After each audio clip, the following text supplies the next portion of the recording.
A line of Persian cavalry thunders across the desert, dust rising beneath their horses' hooves. Among their weapons, bows, arrows, and blades, another tool gives them deadly advantage: their footwear. Each rider wears shoes with elevated heels, anchoring their feet in the stirrups, allowing them to rise and shoot with deadly precision. These are not fashion accessories, but instruments of war, and they mark the surprising origins of high heels. Long before they graced the runways of Paris, heels were a man's tool, functional, masculine, and eventually a symbol of power. The history of high heels begins around the 10th century in Persia. Soldiers wore heeled shoes to help secure their footing while riding. As the curve of the heel locked firmly into the stirrup, this gave cavalry archers stability while standing in the saddle to shoot arrows, combining mobility with deadly accuracy. In a culture where cavalry dominated warfare, heels became a practical innovation associated with strength and martial prowess. By the 16th century, contacts between Persia and Europe introduced this footwear to the courts of France.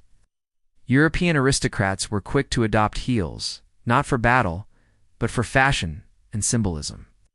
In a society where clothing conveyed rank, the elevated heel became a mark of refinement and superiority. The higher the heel, the greater the status. Heels were impractical for labor or walking long distances, which made them perfect symbols of privilege. Only the wealthy could afford such discomfort. One of the most famous champions of high heels was King Louis XIV of France. In the 17th century, he made heels a royal trademark. His Louis heels were extravagantly decorated with red lacquer, reserved exclusively for the French court.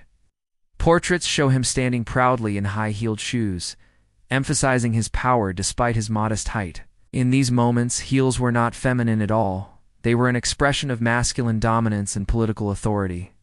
For a European nobleman, heels carried multiple layers of meaning. They elongated the leg, accentuating posture and presence. It forced a strut, a deliberate, almost theatrical way of walking that reinforced aristocratic identity. They also created a barrier between classes, while peasants trudged through mud and flat shoes. Nobles glided above in heels that elevated them literally and socially. Gradually, however, fashion shifted. By the late 17th and early 18th centuries, heels began to appear in women's wardrobes as well. Aristocratic women wore heels to mirror the power and style of their male counterparts, signaling wealth and prestige. But as time passed, men's heels grew more restrained, while women's grew taller and more elaborate. By the Enlightenment era, the gender divide in fashion hardened: practical, sober shoes for men, and decorative, impractical heels for women. This transition reflected deeper cultural changes. Ideas of masculinity became tied to reason, work, and practicality. Men abandoned extravagant heels, which were increasingly seen as frivolous. Women, meanwhile, were confined to fashion that emphasized beauty and delicacy. By the 19th century, high heels were almost exclusively associated with femininity, elegance, and sexuality, a dramatic reversal from their martial origins. Yet the legacy of heels as power symbols never disappeared. In the 20th century, high heels became central to women's fashion, projecting both glamour and control. They shaped not only posture, but identity, creating a paradox of empowerment and restriction. Today, heels continue to carry that tension, embodying both style and struggle, allure and discomfort. Few realize that beneath their polished surfaces lies a history of soldiers, kings, and shifting cultural values. The story of high heels reminds us how objects can transform in meaning.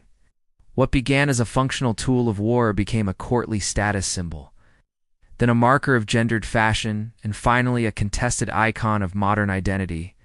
Each step in this journey reveals not only the evolution of footwear, but also the shifting sands of culture, power, and perception. High heels were not always feminine. They were once the boots of warriors and the pride of kings. And perhaps that is why they still carry such weight. They are more than shoes. They are history worn on the feet.